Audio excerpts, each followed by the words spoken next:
Mystery in the waters of Lake Erie, a ghost ship. Adrift, abandoned, no one knows. This ship is almost 70 years old. It was new in the 1940s. To several abandoned ships that together have accounted for hours of legal proceeding. The ocean hides more than shipwrecks. It keeps secrets sealed in salt and silence.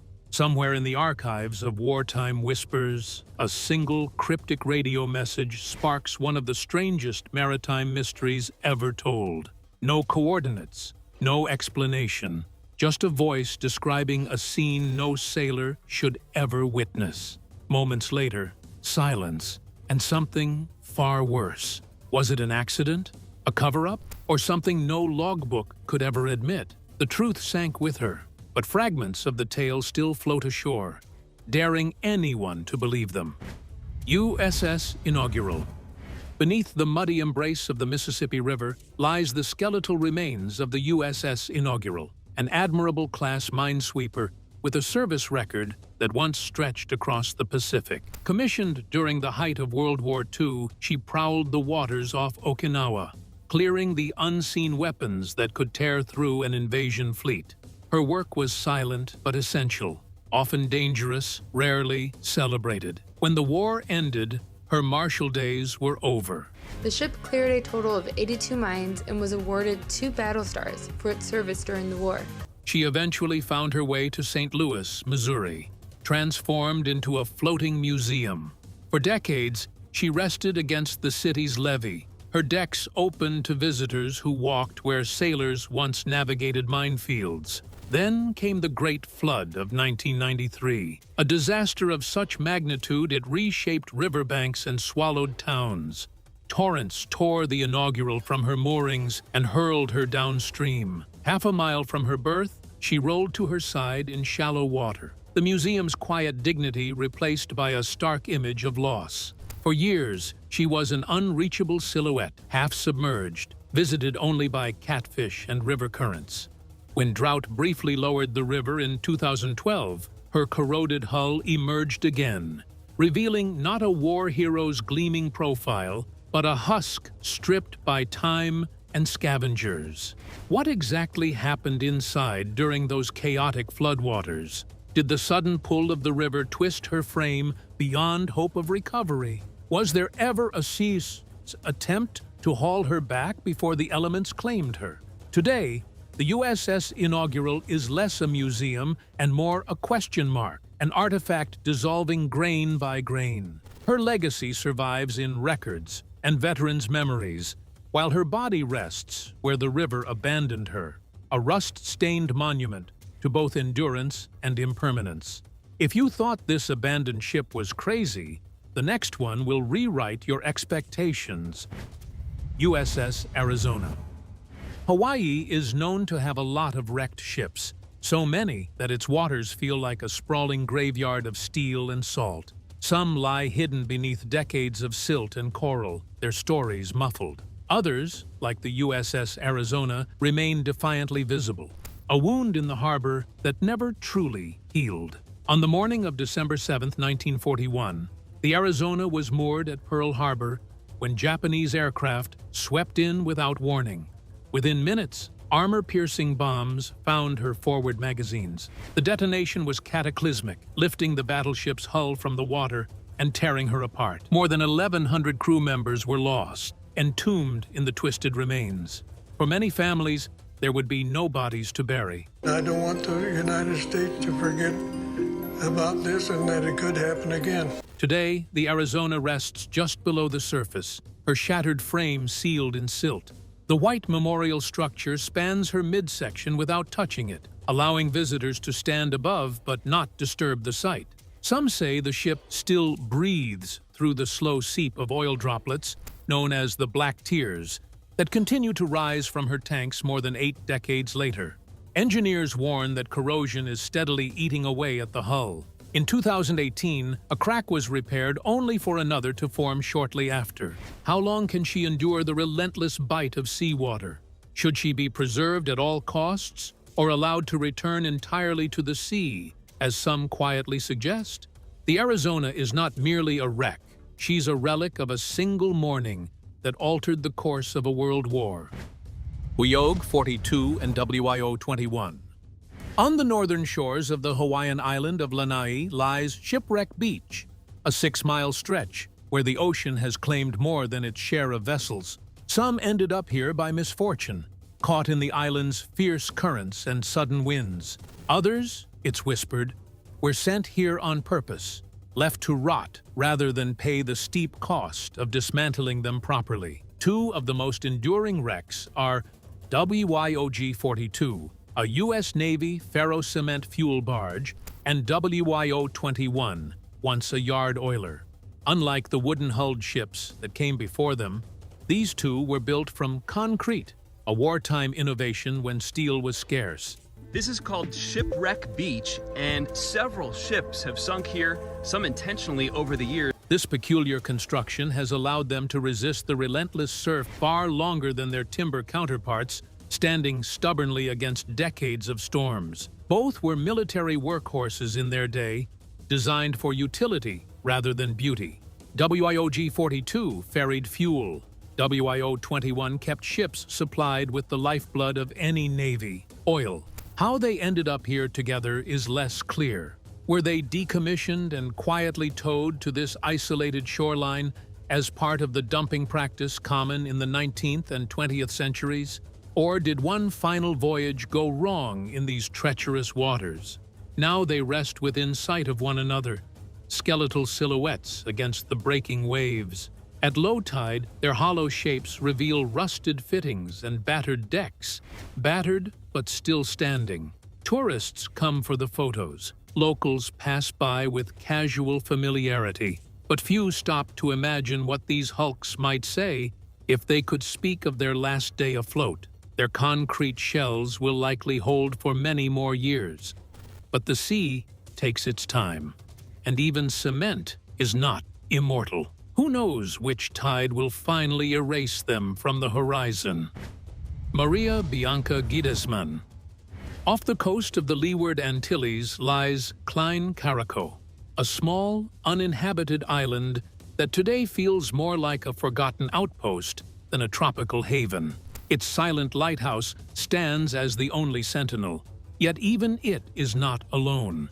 At the island's edge rests the fractured carcass of the Maria Bianca Gidsman, an oil tanker that met its end here in the 1960s. The tanker's demise was sudden and violent. Accounts say she struck the reef with such force that her hull split clean in two, severing her fate in an instant. With no chance of repair, the vessel was abandoned where she lay. For nearly 6 decades, the Caribbean sun has bleached her bones, and the sea has hollowed her frame, leaving a jagged outline against the blue horizon. Was it a navigational error, a storm, or some unreported mechanical failure that brought her here?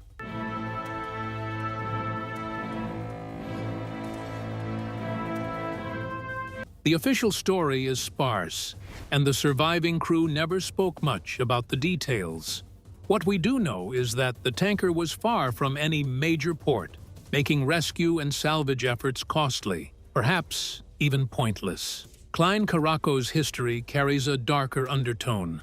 Long before the Maria Bianca Gidsman arrived, the island served as a quarantine site for enslaved Africans brought through the Dutch West India Company's trade routes. Some speculate that another wreck nearby may have been a slave ship, its identity unclaimed to this day. Standing on the beach, you can see both hulks, separated by decades, but bound by abandonment. Today, the Maria Bianca Gidsman is visited only by seabirds, curious divers, and the occasional passing yacht. Her twisted remains are both landmark and cautionary tale, a reminder that in these waters, even giants can fall, and once they do, the sea rarely gives them back. Unidentified possible slave ship. Klein Caraco, though small and seemingly unremarkable, hides a past that is far from quiet. Beside the shattered remains of the Maria Bianca Gidsman lies another wreck, smaller, older, and far more enigmatic. Its name has been lost to time, but many believe it to be a relic of the Dutch West India Company's slave trade. Prominent in the Dutch history books is the story about the West India Company. The Dutch once used Klein Caraco as a quarantine station for enslaved Africans bound for the Caribbean colonies. Those who fell ill during the transatlantic crossing were brought here, housed in a crude hospital whose crumbling walls still stand amid the brush. It was a place of isolation, where survival was uncertain and dignity scarce. The wreck nearby offers no clear clues. Its timbers have been stripped by tide and weather, its fittings long gone. No logbooks, no registration, no surviving manifest have been found to confirm its identity. Was it deliberately abandoned here after serving its grim purpose? Or did it run aground in a desperate attempt to seek shelter from a storm, only to be left to decay? Some suggest its erasure from official records was intentional. Slave ships carried human cargo in conditions so appalling that even in their own time, they attracted condemnation. To quietly dispose of such a vessel in a remote anchorage may have been a way to let the past vanish without questions. Now the hull lies low in the surf, visited by seabirds and battered endlessly by the same waves that once brought it here. Standing on the beach, the air feels heavy with unspoken history. Was this truly a slave ship, or is that just a story woven to explain its presence? Until evidence surfaces, it remains both a mystery and a monument to the island's darker chapters. SS Crete Boom. Along the River Moy in County Mayo, Ireland, sits an unusual sight, an abandoned vessel whose very material defies expectations. The SS Crete Boom is not made of steel or timber, but of ferro cement, a wartime innovation born of necessity when conventional shipbuilding materials were scarce. Constructed in 1917, during the First World War, the Crete Boom was part of Britain's experiment in building concrete ships. Despite skepticism, the vessel proved serviceable. Some say it was built as a decoy to fool the bomber crews of the German Air Force. Others say it was used to train naval cadets in World War I. Carrying iron ore from Spain to England in her early years. After the war, she passed into civilian hands, transporting coal between mainland Europe and the British Isles. By 1937, age and hard service had taken their toll. Sold to an Irish company, the Crete Boom was destined for a final role as part of a sea barrier at the mouth of the River Moy. But fate intervened. On her last journey, she struck rocks, began taking on water, and had to be towed midstream to prevent her from sinking outright. There she has remained ever since, stranded in the river like a fossilized memory. Her hull, though weathered and streaked with algae, still bears the distinctive lines of a working ship. The concrete, reinforced with steel mesh, has resisted total collapse for over a century, though cracks reveal rusting bones within. At low tide, locals and visitors alike can approach her, imagining the journeys she once made. Why was she left untouched for so long? Perhaps because removal would be costly, or perhaps because the Crete Boom has become a fixture, an accidental landmark, as much as a relic. She embodies a chapter of maritime history when necessity forced engineers to test the limits of material and design.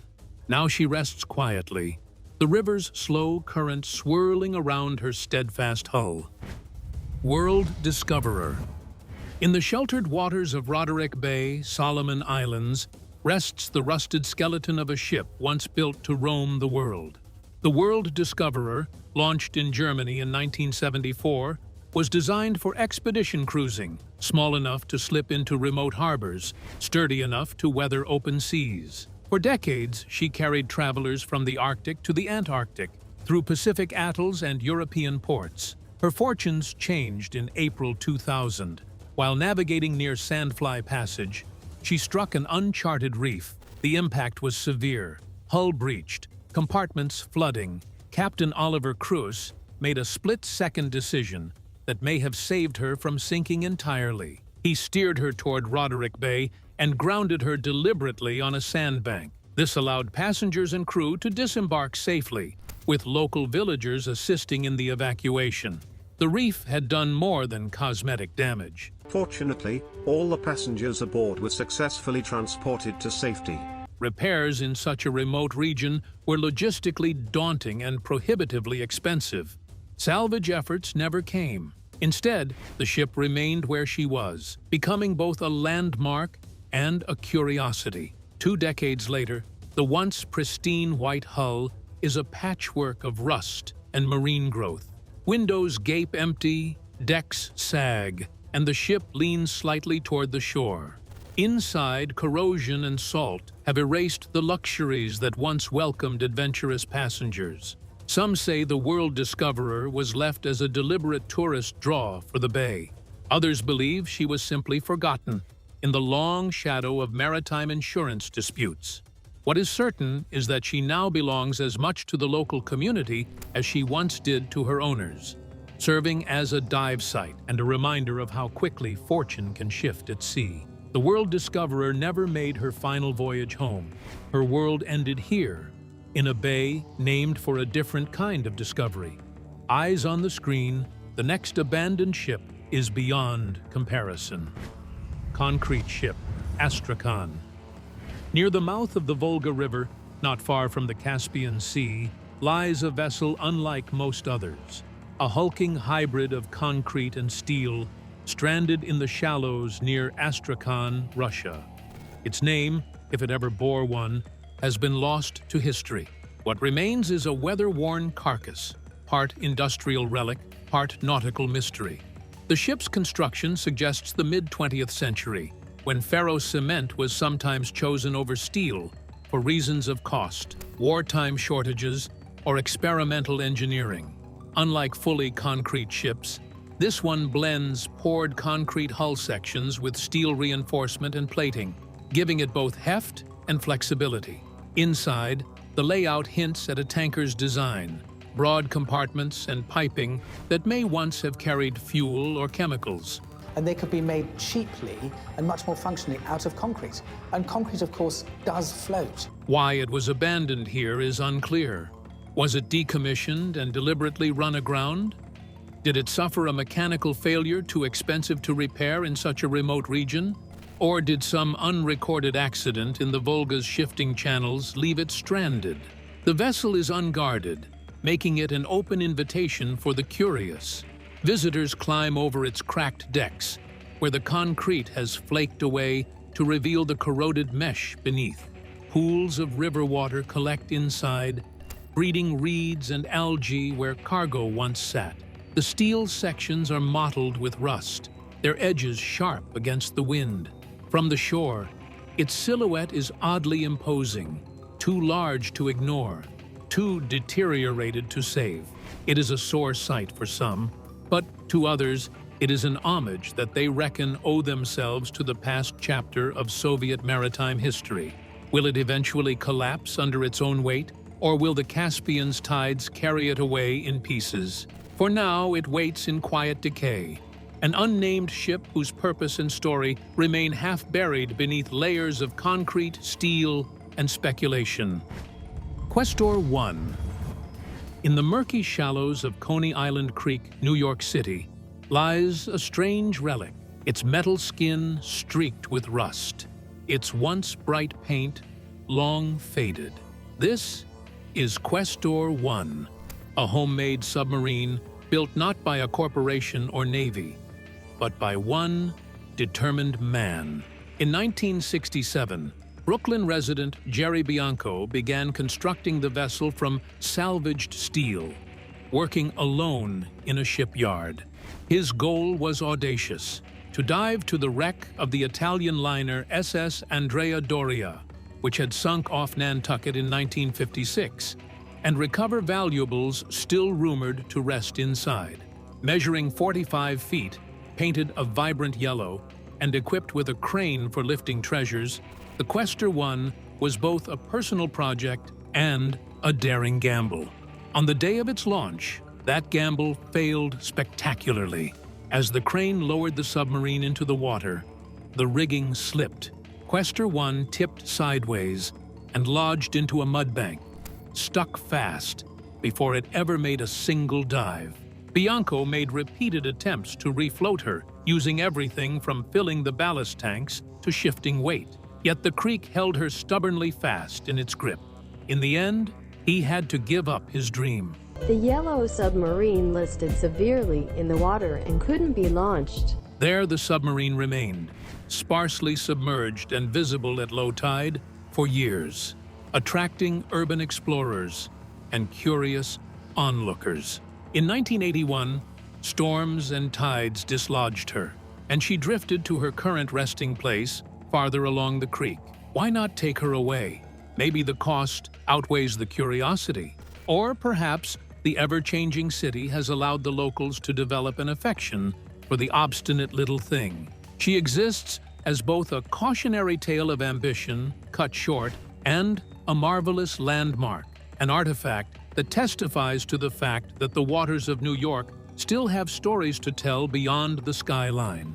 Never destined for the depths of the ocean was Quester 1, but its own kind of permanence has been found in the shallow, muddy heart of Brooklyn. Maryborough. Just off the coast of Moreton Island, Queensland, Australia, a cluster of weathered hulls lies half buried in turquoise water. These are the Tangalooma wrecks, a man-made reef created when the Queensland government deliberately scuttled 15 ships to form a sheltered anchorage. Among them is one of the oldest, the Maryborough, built in 1885. The Maryborough began life in an era when steam and sail still shared the seas. Constructed with the iron hull work of the late 19th century, she would have been considered a sturdy and modern cargo vessel in her prime. Details of her early career are scarce, but records suggest she worked the busy Australian coastal trade, carrying goods between growing colonial ports. By the mid-20th century, ships like the Maryborough were relics, too slow, too costly to maintain. Instead of being scrapped for parts, she was chosen for a different fate. In the 1960s, the Queensland government began sinking obsolete vessels along a stretch of Moreton Island to provide anchorage for fishing boats and to encourage marine life. The Maryborough, already nearing the end of her serviceable life, was towed here and sent to the bottom in shallow water, where her rusting frame became part of this unusual maritime monument. In a much more enjoyable encounter in waters off Moreton Island. Today, her skeletal remains rest just beneath the surface, her outline still recognizable from above. Coral and barnacles have colonized her iron plates, and schools of fish thread through her hollow ribs. For divers and snorkelers, the Maryborough offers a glimpse into both maritime history and marine ecology, a ship that has shifted from transport to habitat. What cargoes did she carry in her working years? What storms did she survive before her quiet sinking? Those stories may be gone, but the Maryborough endures in a new form, anchored forever in the living reef she helped to create. TSS Duke of Lancaster. On the banks of the River Dee in North Wales sits a ship that looks both out of place and stubbornly permanent. This is the TSS Duke of Lancaster, a British passenger ferry launched in 1956. She spent over 2 decades carrying travelers between Belfast, Heysham, and Dublin, her Art Deco interiors once echoing with the noise of holidaymakers and the hum of engines. By 1979, ferry routes were changing, and the Duke of Lancaster was retired from service. Instead of heading for the scrapyard, she was brought ashore at Lanark-y-Moor with an unusual plan. She would become a fun ship, filled with arcade machines, market stalls, and entertainment venues. For a brief time, visitors wandered her decks again, not as passengers but as tourists in a floating amusement hall. That vision, however, collided with local planning disputes, restrictions, permits, and disagreements between the owners and the council stalled development. By the mid-1980s, the project had withered, leaving the ship beached and empty. For decades since, she has remained here, too costly to move, too solid to simply dismantle. We're just looking forward to booking more events in and carrying on, trying to get some more tourism into the area. Her once white hull is now a weather-streaked canvas, adorned with large-scale graffiti and murals created by invited artists in 2012. In 2017, for reasons never publicly explained, the owners painted her entirely black, erasing the artwork. Was it a prelude to redevelopment, or simply a way to shield her from further corrosion? No announcement followed. The Duke of Lancaster stands as a contradiction, immobile yet restless in her history. She's been called an eyesore, a landmark, a wasted opportunity, and a hidden treasure. What future awaits her? Will she be restored, repurposed, or left to fade quietly into the Welsh coastline? For now, she waits, as tides lap against a hull that has not moved in over 40 years. The Swanee Bell. In east-central Pennsylvania, far from the wide southern rivers she was built to evoke, sits a riverboat with a curious past. Known as the Swanee Bell, she is not a 19th century survivor, but a modern replica built in 1985 by the La Crosse Riverboat Company in Wisconsin. Her design was modeled after the Belle of Suwannee, a paddle-wheel steamer that once plied the waters of Florida's Suwannee River. The Swanee Bell began her career far from Pennsylvania. She carried tourists along New York's Hudson River and East River Bay before moving south to Mobile, Alabama, and eventually to Florida itself. In 1988, she finally cruised the Suwannee River, fulfilling her design's inspiration. That stint didn't last. In November of the same year, a storm ripped the vessel from her moorings. She drifted more than 60 miles, damaging her hydraulic systems before running aground at Hernando Beach. The incident left her badly wounded, and by 1991, she was officially decommissioned. A decade later, a Pennsylvania businessman purchased the wreck with plans to convert her into a floating restaurant. The ship was moved north, set on dry land, and awaited a new chapter. But the company behind the project went bankrupt, and the Swanee Bell was left stranded once again, this time on solid ground, far from any navigable water. Today, her paddle wheel is motionless, her decks weathered by seasons of neglect. What might she have become if the restaurant had opened? Could she have drawn crowds as a novelty attraction in a landlocked setting? Or was her fate sealed the day she left the river? The Swanee Bell remains where she was left, an echo of a past she never fully lived. Her story marked not by voyages, but by the journeys she never got to make. German cruiser Karlsruhe.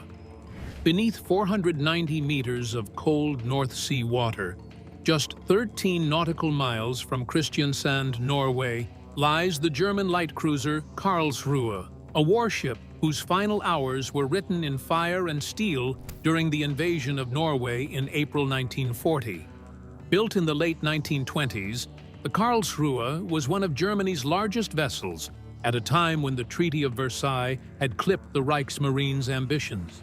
She was sleek, fast, capable of 32 knots, and armed with 9 150mm guns in an unusual arrangement. 2 turrets offset at the stern. Through the 1930s, she served as both a training vessel and a symbol of renewed German naval pride, voyaging around the globe. On April 8, 1940, she sailed from Bremerhaven with troops bound for Kristiansand. The next morning, as fog lifted, Norwegian coastal defenses opened fire. For nearly 2 hours, the cruiser traded shells with shore batteries before the defenders surrendered. Her mission complete, she turned to leave the fjord, but her escape was cut short. The British submarine HMS Truant struck her with 2 torpedoes, tearing open her hull. Flooding quickly overwhelmed her, and it was clear she would never make it back to Germany. The crew was evacuated, and a German torpedo boat delivered the final blows, sending her to the seabed. For 80 years, her exact resting place was unknown, until 2017, when a Norwegian energy company inspecting an undersea cable spotted her on sonar. A detailed ROV survey in 2020 confirmed her identity, remarkably intact and upright, her turrets still in place. The wreckage from the German light cruiser Karlsruhe was just discovered off the coast of southern Norway. Why she remained undiscovered for so long is a question without a simple answer. Was her location simply forgotten amid the chaos of war, or deliberately obscured? Now found, she rests as both a war grave and a frozen moment from the opening days of World War II. MV Wilhelm Gustloff. In the bitter winter of January 1945, as the Red Army pressed toward East Prussia, a white-painted ocean liner slipped out of Gdynia under gray skies. She was the MV Wilhelm Gustloff, once the flagship of the Kraft Durkfreude leisure fleet, now a crowded lifeboat in Operation Hannibal. The mass evacuation of soldiers and civilians across the Baltic. Designed to carry roughly 1,900 people in peacetime, she embarked with thousands more. Registrations halted near 7956, and eyewitnesses say many boarded after the count stopped. Shortly after 9:00 p.m. on January 30th, the Soviet submarine S-13, commanded by Alexander Marinesko, found her silhouette. At 9:16 p.m., 3 torpedoes struck in quick sequence, one blasting the crew quarters. Lights failed, lists deepened, panic rose in sub-zero wind. Lifeboats and rafts for about 5,000 existed, but many were frozen to their davits or unreachable. Over the next hour, the liner slipped under, taking an estimated 9,000 lives, making it the deadliest disaster in maritime history. Around 1,239 survivors were recorded by rescue vessels through the night. Why was she so vulnerable? Decisions made under pressure still invite debate. Speed reportedly held near 12 knots to protect aging engines. A deeper offshore route was chosen over a coastal track. A puzzling warning about an approaching minesweeper convoy allegedly prompted the activation of navigation lights. Was that a misunderstanding, a garbled signal, or something else entirely? No definitive origin was ever confirmed. Was the sinking a war crime? Most historians argue no. The ship carried military personnel and weapons alongside civilians, making her a legitimate target under the laws of war, however tragic the civilian toll. Today, the Gustloff rests on the seabed, rarely visited, largely undisturbed. Above her, the Baltic remains iron-cold and opaque, guarding a vortex of grief, decisions made in haste, and the human crush of a retreating war. Don't go anywhere. The #1 ship will leave you in awe. SS Ourang Medan. Somewhere in the tangled maritime lore of the 1940s, the story of the SS Ourang Medan drifts in and out of focus, part documented account, part enduring mystery. The tale begins in the Strait of Malacca, where passing ships reportedly received a chilling Morse code distress call. The fragmented message read, "All officers including captain dead, probably whole crew dead." Then came the final words, "I die." Rescue parties who boarded the Ourang Medan claimed to find the crew sprawled across the decks, eyes staring upward, mouths frozen open as if in terror. Even the ship's dog was found lifeless, mid-snarl. There were no obvious injuries, no signs of battle or gunfire. What could slay so quickly and leave such expressions? Poison gas? A sudden chemical release? Something less explainable? Before answers could be sought, the ship's fate turned again. Accounts say a fire ignited deep in her hold, forcing rescuers to flee. Moments later, an explosion tore through the hull, lifting the vessel from the sea before she slipped beneath the waves, lost entirely. Complicating matters further, no official record of the SS Ourang Medan exists in Lloyd's shipping registers. Was she registered under another name? The main challenge? Finding the current owners because of outdated registration record. Was the story fabricated, repeated, and embellished in newspaper retellings? Some researchers point to a rare 1953 German booklet, Das Totenschiff in der Südsee, which suggests she was carrying volatile cargo, possibly potassium cyanide and nitroglycerin, dangerous enough to explain both the deaths and the destruction, and sensitive enough to erase from public record. If you enjoyed uncovering this mystery, hit the like button, drop your thoughts in the comments, and subscribe so you don't miss the next deep dive. And don't stop here. Click the video on your screen now to explore the next abandoned ship, with an equally strange fate.